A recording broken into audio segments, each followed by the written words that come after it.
When we say square watches, there's not too many watches that come to mind. What does, however, come to mind is the Cartier Santos. Now you could replace this entire phrase to question the most iconic watches in the world. The one watch that 100% will make it to the list is again Santos de Cartier. In fact, if you didn't know already, Cartier Santos was the first men's wristwatch ever made in 1904. So what we are looking at is not just something that has history and legacy of over a century, but it's also the first watch that arguably gave the concept of wristwatch for men. Prior to this point, wristwatches were only considered as a jewelry and were only made for women.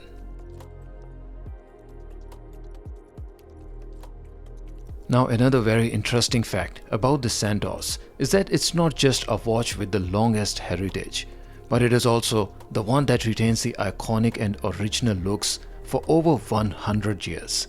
Yes, the original Santos designed and made was in this exact square case shape, the bezel, and had the exact screws on it, and even the dial was white, and the hour markers were Roman numerals too. Looking at this watch, after nearly 120 years, when you see exactly those design and execution elements on the watch, you can truly appreciate what a timepiece of history it is that you are looking at.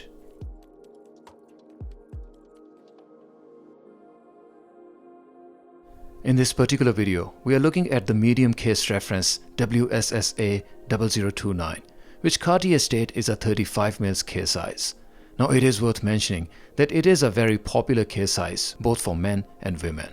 Although when you say 35mm, what comes to mind is an impression of a watch that is small, and smaller than what you would expect, for argument's sake, from the Rolex date just 36. But this doesn't look or seem to wear all that small. So why is that so?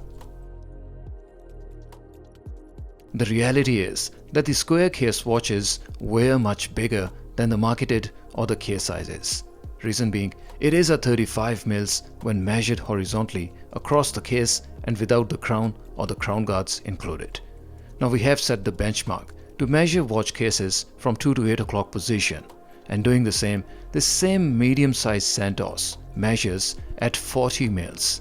So while you have a watch that is 35mm on paper, on the wrist, it gives the experience of a slightly bigger watch and fills the wrist beautifully and elegantly. An inherent attribute with the medium Santos is that the dial doesn't have the date window. What that means is not just that the dial is a little less cluttered and more symmetrical, but it's also true to the original design from 1904. The date on Santos comes in the larger case models, so if you absolutely need to see the date on the dial, you are covered. Unfortunately, just not with the medium-sized models. The Santos Medium wears beautifully and contours to the wrist like a dream. Since it is an integrated bracelet watch, instead of lug-to-lug, I measured the watch's maximum span internally, which is only 42.5mm. What that means is that you only need a wristband of 44mm or more to be able to wear it without any problems. My wrist size is 6.5 inches and the wristband is 55mm in these clips for reference. The watch further comes with an easy bracelet adjustment system too, which I explained in one of my earlier videos that I will tag on the top right corner of your screen. So whether is it a watch that I would personally recommend or not? I mean, there's practically nothing I can find to talk against this historical watch. It is beautiful, it's simple, it's historic and iconic. It has a story from its origin, its integrated bracelet with a fine design and distinctive looks. Above all, on the wrist, it makes you feel special and offers the experience that you would expect from a luxury watch. So in a nutshell, it gives you everything that you need and seek in a luxury watch. So what is it in the Cartier Santos that is not to like?